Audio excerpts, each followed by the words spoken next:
কিয়ামতের মাঠে আমরা দেখবো যে ফেসবুক কত সময় খেয়েছে। হ্যাঁ, কিয়ামতের মাঠে পরিসংখ্যান যখন দেখা যাবে তখন বুঝতে পারবো যে ফেসবুক খেয়েছে 2 বছর ইন টোটাল। হ্যাঁ, আমার টেলিভিশন খেয়েছে 2 মাস, আমার ইউটিউব খেয়েছে কত এরকম 5 মাস। হ্যাঁ, তারপরে অ্যাপস খেয়েছে, গেমস আর অ্যাপস খেয়েছে আমার এরকম 6 মাস। দেখবেন এগুলোই আমাদের জীবনের বড় একটা অংশ খেয়ে ফেলেছে। যদি একজন ব্যক্তি ডেইলি 1 ঘন্টা করে টিভি দেখে বা এইসব জায়গায় সময় কাটায়, তাহলে নিঃসন্দেহে সে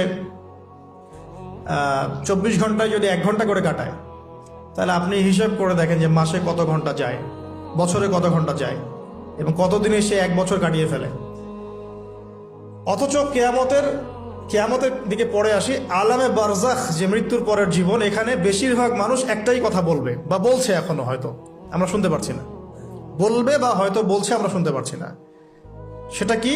তারা বলছে, রব্বানা, হে আমাদের রব, আবসরনা, আমরা দেখলাম, পরকাল আমরা দেখেছি, ওয়া সামি'না, আমরা পরকাল শুনেছি, ফারজি'না, আমাদেরকে ফিরিয়ে দিন। কোথায় ফিরিয়ে দিন? দুনিয়ায়। কি করব? না আমাল সালিহান, আমরা সৎ আমল করে আসবো। ইন্না মুকিনুন, আমাদের এখন ইয়াকিন হয়ে গেছে। এই কথাটা কবরবাসী চিৎকার করে এখন হয়তো বলছে অথবা বলবে, আল্লাহু আলাম। আল্লাহ পাক সূরা আলিফ লাম মিম সাজদার মধ্যে আয়াতটা নাযিল করেছেন, রব্বানা, হে আমাদের রব, আবসরনা ওয়া সামি'না ফারজি'না না'মাল সালিহান ইন্না মুকিনুন, হে আমাদের রব, আমরা দেখেছি পরকাল, আমরা শুনেছি, বুঝেছি, মানে ইন্দ্রিয় দিয়ে পরকাল উপলব্ধি করেছি। এখন আমাদেরকে আল্লাহ একটা বারের জন্য আপনি দুনিয়ায় ফিরিয়ে দেন, না'মাল সালিহান, আমরা সৎ আমল করে ফিরে আসবো। আল্লাহ পাক কিয়ামত পর্যন্ত আল্লাহ পাক বলছেন যে সুয়ের ছিদ্র দিয়ে উট যদি বের হতে পারত, তাহলে এই সুযোগটা আল্লাহ দিতেন। সুয়ের ছিদ্র দিয়ে কি উট বের হতে পারবে? অতএব আল্লাহ পাক এই সুযোগটা দিবেন না। সো আমরা এখানে টাইম অনেক ওয়েস্ট করছি। তো দেখুন, যেখানে ছিলাম, তায়েফবাসী এভাবে যখন ফিরিয়ে দিলেন, এরপরে কি হলো?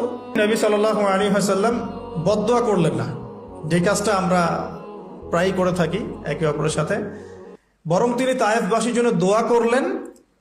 আর আল্লাহ রাব্বুল আলামিন পাহাড় পর্বত নিয়ন্ত্রণকারী ফেরেশতাকে পাঠিয়েছিলেন, যাদের একটা দাবি ছিল, আপনি যদি চান হে নবী, আমরা তায়েফবাসীকে পিষে ফেলতে পারি।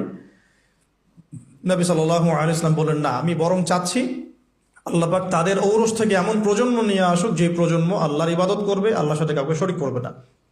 এখন আপনি তায়েফের রেজাল্টটা দেখেন, তায়েফ কিন্তু এখন ইসলামের ভূমি হয়ে গেছে, আলহামদুলিল্লাহ।